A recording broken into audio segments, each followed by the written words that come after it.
Welcome to the Optimism Episodes with Usman Khan. Today I have an amazing, young, talented fashion designer who has not only showcased his work in his native country, but in other parts of the world. He's also heading a brand called JEEM. Please welcome Hamza Bukhari. Hamza, how Thank, are you? thank you so much, Usman, uh, for your kind introduction.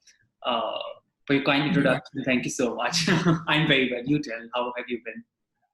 I'm fine. This is my first episode, and what an amazing start with I'm, you. I'm so honored. Young. I'm so honored, honestly. Okay. Okay, Hamza, we are passing through this whole health crisis, and now we have to practice social distancing.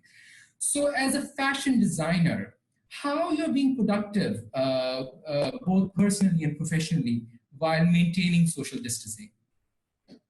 Usman, first of all, I find I think in this is a we are living in a global pandemic, and I find it really difficult uh, to have even this kind of pressure that you have to be productive in this time because so many people are going through mental health, and so many people are going through so many other troubles, financial troubles, and other problems.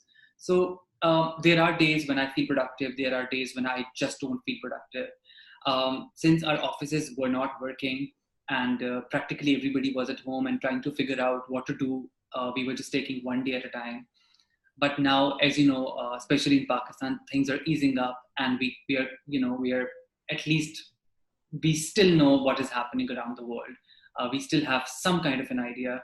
So, Usman, right now we are not designing our future campaigns. We took like a 2 months off. We were focusing on marketing. We were trying to do other things in our brand. We were just trying to take care of our labor. We were trying to take care of everybody who's part of the family, especially our workers who come from various walks of life. So our productivity goes into taking care of them more than designing clothes. I think at that point of time, nobody wasn't really thinking about it.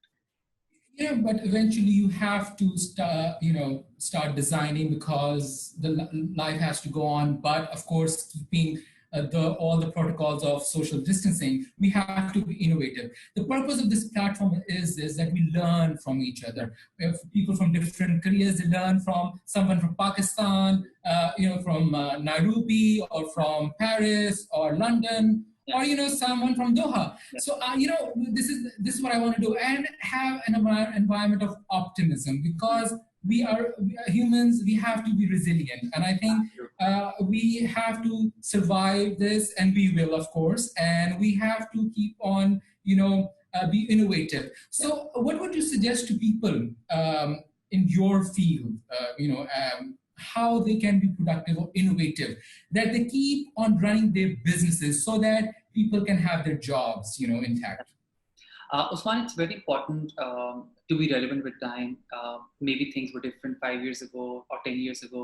Now we practically live in a digital age. We have Instagram, we have TikTok, we have Snapchat, we have so many digital platforms. So we're very lucky that, even maintaining the guidelines that have been given by World Health Organization, we can still do something to keep afloat. So a lot of Mm. people are relying on their online businesses. So we had a lot of stock that we made for Eid, and unfortunately we couldn't sell them through our stores for the past 2 months. So we had like a small team who were maintaining social distance, and we were trying to we were taking orders online. So we had orders from Pakistan, we had orders from abroad also. So Pakistan, of course, we could deliver, but abroad we couldn't, which we will eventually. So I think the most relevant thing would be to invest in your digital community. And also, eventually, we will find ways. We will find solutions. This is what humans do. We find solutions. And what are you learning from this whole experience? Also, Usman, I believe that for the past 2 decades we weren't really thinking about it. We were just producing clothes. We were just producing clothes. If you see the statistics in from 1970s till now, we were consuming 300 more times. If you were probably buying one shirt at that point of time, maybe you're buying 4 to 5 t-shirts. And we humans don't realize that fashion is the second most polluting industry in the entire world. And not in Pakistan, or in eastern side of the world, it's not really talked about, but in western side of the world, slow fashion or ethical fashion is very, it's very vigorously talked about. So I think we need to slow down a little. We need to understand. We need to practice. We need to do ethical practices. For example, a single T-shirt of yours requires 1,100 liters of water. So you need to understand what is the real cost of a T-shirt, which is sometimes cheaper than a sandwich. So we need to understand. Maybe we need to slow down a little. Maybe we need to consume a little less. Usman, you wouldn't believe. I think a couple of days ago, I was just passing by an area, and somebody told me that there's a leather factory around the corner, and that leather industry polluted the entire agricultural land.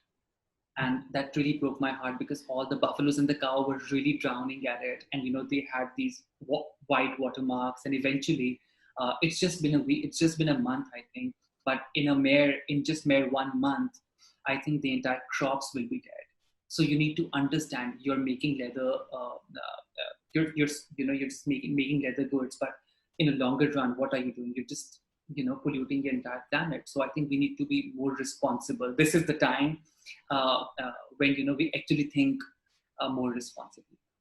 So you think that the society will be more, you think that the society will be shaped in a way that they will think more about the planet.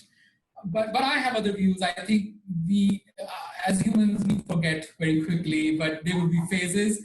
But I know this planet needs healing, and environment is so important. It's just not a cliche that we talk about environment. It is now affecting our lives. So any self-reflection on your part? Usman, yes, definitely. I have been doing a lot of research. I have been reading a lot about, as I just mentioned, I've been reading a lot about slow fashion. I've been reading a lot about what difference can I make? What difference can I make when I go back to work? How can I empower my labor class? How can we empower them? How can we educate them? And how can we take care of them? Because I think, Usman, you must know that at this point of time, the most vulnerable part of the society are those people who are suffering so much. I think you and I, we're so thankful to have food on our table every day, but I think those are the people that we all need to take care of. You're so right. In whatever capacity we have, we should have a cause. And I think it is so important to have a cause in life.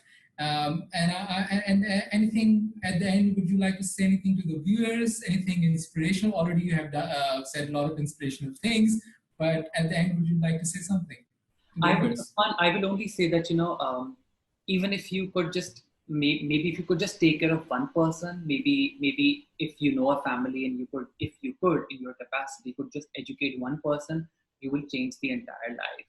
And maybe it's time that we take care of this planet. I am a fashion designer, which is a very consumer-based industry, as you know. But I would still say that whatever ethical practices you can you can practice, just make that part of your life. And I hope that we all take care of each other, and I hope that we come out much stronger when this pandemic is over. You're so right. Kindness. This is what we can do, kindness. Absolutely. Thank you so much, Hamza. Thank you so much. Thank you so much. And that's all for this episode. Thank you so much. Thank you.